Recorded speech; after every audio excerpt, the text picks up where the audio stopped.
Hello friends, Kanpur test match के चौथे दिन हमने देखा कि इंडियन टीम ने टेस्ट क्रिकेट में हमें T10 दिखाया। जिस तरीके की बैटिंग की, मैं आपको बता दूं, test cricket is the best. इस सेंटेंस को क्यों बोला जाता है, उसका एक परफेक्ट एग्जांपल अपने कानपुर टेस्ट मैच के चौथे दिन देखा। और चौथा दिन एक तरीके से हमें पूरा देखने को मिला।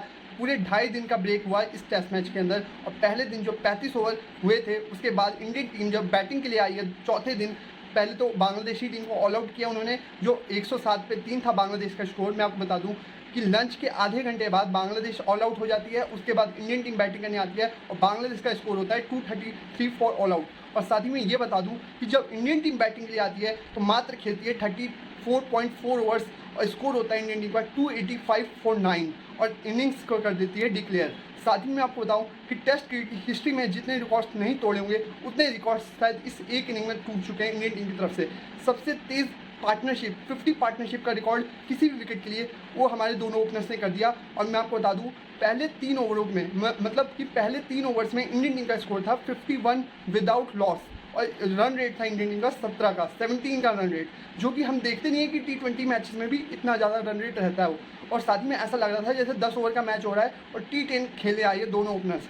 साथ ही में रोहित शर्मा ने जो रन्स बनाए 11 गेंदों में 23 रन्स, 3 छक्के मारे उन्होंने। साथ ही में ये बता दूं, रोहित शर्मा ऐसे पहले टेस्ट क्रिकेट के ओपनर बने जिन्होंने अपनी इनिंग्स की पहली 2 गेंदों पे 2 छक्के मारे हो बैक टू बैक, शुरुआती दोनों गेंदों पे, और पहली बार ऐसे किसी ओपनर ने किया है। साथ ही में यशस्वी जायसवाल, वो तो अलग ही रिदम में थे। पहली ओवर में उन्होंने 3 चौके जड़े और ऐसा लग रहा था जैसे T10 का मैच खेलने आए हो वाकई में। और 3 चौके मारने के बाद जो टेम्पो सेट किया ना उन्होंने अपनी टीम के लिए, उस टेम्पो के ऊपर ही सभी के सभी बैट्समैन खेलते चले गए, और जो स्कोरिंग रेट था वो तो कभी भी रुकने का नाम नहीं लिया। और अंत में जाके इंडियन टीम का स्कोरिंग रेट जो रहा वो रहा 8.22 का, मतलब 8.5 मतलब 8.25 के रन रेट से इंडियन टीम का रन रेट रहा डिक्लेयर करने के बावजूद भी। और ये सबसे तेज़ रन रेट है आज तक के क्रिकेट हिस्ट्री में, टेस्ट क्रिकेट की हिस्ट्री में। साथ ही मैं आपको बता दूं कि इंडियन टीम ने जो 100 रन बनाए थे वो सबसे तेज़ बनाए हैं टेस्ट क्रिकेट की हिस्ट्री की अगर बात की जाए।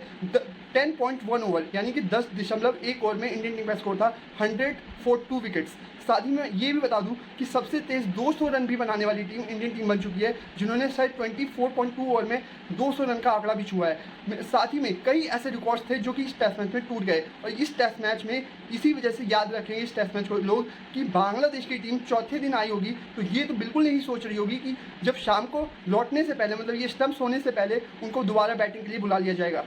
और कहीं ना कहीं ये प्लानिंग इंडियन टीम की थी कि हमें ये टेस्ट मैच जीतना है और किस तरीके से बनाना है। और वाकई में इस टेस्ट मैच को जिस तरीके से इंडियन टीम ने बनाया है ना, वो काबिल तारीफ़ है। और इंडियन टीम ये जानती थी कि हमें क्या करना है, एक परफेक्ट प्लानिंग के साथ उतरी थी चौथे दिन। और चौथे दिन जो सूर्य देवता थे वो पूरी तरीके से कानपुर के ऊपर बने रहे, और उसके बाद जो हमारे बैट्समैनों ने किया वो तो रगड़ के रख दिया। और वाकई में ये एक अप्रोच दिखाती है कि जब आप बैटिंग के लिए आते हैं ना, तो आप किस माइंड सेट के साथ आए हैं। क्या आप मैच ड्रॉ करवाने आए हैं या फिर जीतने आए हैं। जब इंडियन टीम बॉलिंग करवा रही थी ना, तो अप्रोच पता नहीं लगी पहली इनिंग में जो बांग्लादेश को ऑल आउट करना था, तो ये पता नहीं लगा कि इंडियन टीम ड्रॉ के लिए खेल रही है फिर जीतने के लिए। लेकिन जैसे बैटिंग के लिए आई है ना इंडियन टीम, और पहले 3 ओवर जिस तरीके से खेले, ये क्लियर हो गया कि हो सकता है कि आज ही बांग्लादेश दोबारा बैटिंग करेगी। वही हुआ कि बांग्लादेश को अपने 11 ओवर खिला दिए दूसरी इनिंग में, उनके 26 रनों पे 2 विकेटें भी चटका दी, और 52 रनों से फिलहाल बांग्लादेश की टीम ट्रेल करी थी सेकंड इनिंग्स में, और 26 रन उन्होंने बनाए हैं और 26 अभी और बनाने हैं। तो इन 26 रनों के अंदर कितनी और विकेटें गंवाएगी बांग्लादेश, वो तो वक्त ही बताएगा। लेकिन जिस तरीके की बैटिंग हुई है ना, इसी वजह से मैं कहता हूँ कि जो ये इंग्लैंड की टीम बार बार कहती रहती है ना बेसबॉल उन्होंने ब्रांड का नाम दिया है, लेकिन हमारी टीम ने तो बिना किसी ब्रांड के ही उस ब्रांड का क्रिकेट खेल के, उससे भी ताबड़तोड़ ब्रांड का क्रिकेट खेल के इस तरीके का रिकॉर्ड बना दिया। और मैं आपको ये बता दूँ कि इंग्लैंड की टीम का भी सबसे तेज़ स्कोर जो था वो 4.3 ओवर में आया है 50 रन, लेकिन हमारे दोनों ओपनर्स ने पहले 3 ओवर में ही मार दिए 50 रन, 51 रन, मतलब 17 के रन रेट से। ये कोई मामूली काम नहीं है। टेस्ट मैच आप खेल रहे हैं, ना कि T20 और T10। यही तो एक फ़र्क पड़ा है। T10 और T20 जैसे जो फॉर्मेट्स आए ना, उससे यही एक माइंडसेट में फ़र्क पड़ा है, और यही उसी चीज़ का एक ट्रांसलेशन आप देखते हैं एक तरीके से ट्रांसफ़र होता हुआ टेस्ट मैचेस में, कि वहाँ पे बल्लेबाज जब तेज़ खेलने की बारी आती है तो तेज़ भी खेल पाते हैं। उसी का एक सीधा साधा इफेक्ट आपको पड़ता है कि अब T20 इतना ज़्यादा खेलते हैं आज की डेट में, कि जब आपको टेस्ट मैच में भी उस तरीके की ज़रूरत होती है तो आपके बैट्समैन उस तरीके से ताबड़तोड़ खेल पाते हैं। अगर मान लीजिए अब जो हालात में ये मैच आप फंसा है, अब यहाँ से इंडियन टीम ही वो टीम होगी जो इस इस मैच में जीतने के लिए खेलेगी। अब बांग्लादेश तो एक ही माइंडसेट लेके आएगी कि हमें ये टेस्ट मैच किसी भी तरीके से ड्रॉ करवाना है, लेकिन बॉस इतना आसान नहीं होता। टेस्ट मैच अगर ड्रॉ करवाना हो ना, और 5वां दिन हो और आपको पता है कि आपकी लास्ट इनिंग है, तो आपके हाथ पैर ऐसे फूल जाते हैं आधे पिच पे, और यही चीज़ आप देखेंगे बांग्लादेश कल पैनिक करेगा। वही चीज़ हमने आज भी देखी कि बांग्लादेश की टीम जब बॉलिंग करवाने आई है तो उनको ये पता था कि इंडियन टीम तेज़ी से स्कोरिंग करेगी, तेज़ी से स्कोरिंग रेट बढ़ाएगी, लेकिन इतनी तेज़ी से बढ़ाएगी कि T20 और T10 जैसे फॉर्मेट्स भी पीछे रह जाएंगे। मतलब 17 का रन रेट, 18 का रन रेट लेके चलेगी पहले 4-5 ओवर में, ये नहीं सोचा हुआ उन्होंने। वही टेम्पो सेट होता गया, उसी वजह से आपने 35 ओवर से कम के उसमें आपने 285 रन बोर्ड पे लगाए।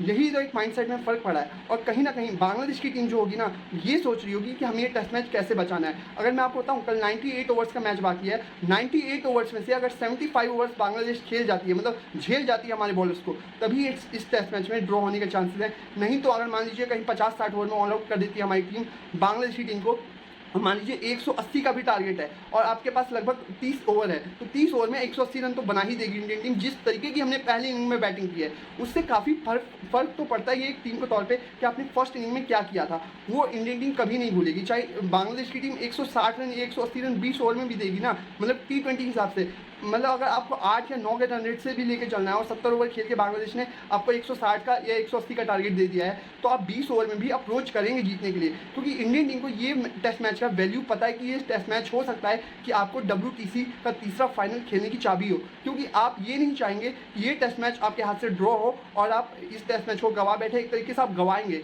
अगर ड्रॉ होता है ये टेस्ट मैच तो आप गवाएंगे। और यही माइंडसेट में फ़र्क पड़ा है इंडियन टीम के कि हमें 2 दिनों के अंदर रिजल्ट निकालना है। और ये नहीं चाहेंगी इंडियन टीम कि हम ऑस्ट्रेलिया जाए, ऑस्ट्रेलिया में आपको 2 टेस्ट मैचेस जीतने पड़ जाए, क्योंकि मैं आपको बता दूं ऑस्ट्रेलिया ने शेड्यूल कहीं ना कहीं तैयार कर दिया है। और पहला टेस्ट मैच जो बताया जा रहा है कि पर्थ में रखा गया है, अब पर्थ में पहला टेस्ट मैच, और पर्थ की खतरनाक पिच होगी, वहाँ पे बाउंसर ही बाउंसर बरसेंगे, तो वैसी पिचेस पे आप नहीं चाहेंगे कि आप खेलें। और कम से कम आप ये चाहेंगे कि 5 मैचेस की सीरीज़ में केवल एक ही मैच जीतना पड़े, और यहाँ से आप लगभग कंफर्म कर जाएँ कि आप WTC का तीसरा फाइनल खेल रहे हैं। तो देखना होगा कि क्या होता है, और ज़्यादातर चांसेस यही लग रहे हैं इस पिच को देखते हुए। बॉल जितनी नीचे रह रही है ना, हमारे जितने भी बैट्समैन आउट हुए हैं, चाहे वो यशस्वी जायसवाल हो, चाहे वो रोहित शर्मा हो, चाहे वो विराट कोहली हो, चाहे वो कोई भी हो, ज़्यादातर बैट्समैन जो आउट हुए हैं इस इनिंग में, फर्स्ट इनिंग में इंडिया के, वो बॉल नीचे रहने की वजह से आउट हुए हैं। वही चीज़ कल दिखेगी रविंद्र जडेजा और आर अश्विन की तरफ से भी, जब हमारे स्पिनर्स बॉलिंग करवाने आएंगे। और हमारे स्पिनर्स को कितना झेल पाती है बांग्लादेश की बैटिंग लाइनअप,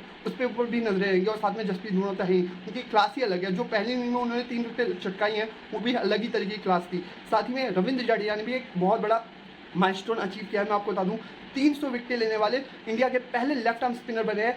इससे पहले आज तक किसी लेफ्ट आर्म स्पिनर ने इंडिया के लिए टेस्ट क्रिकेट में 300 विकेट और 3000 से ज़्यादा रन नहीं बनाए हैं।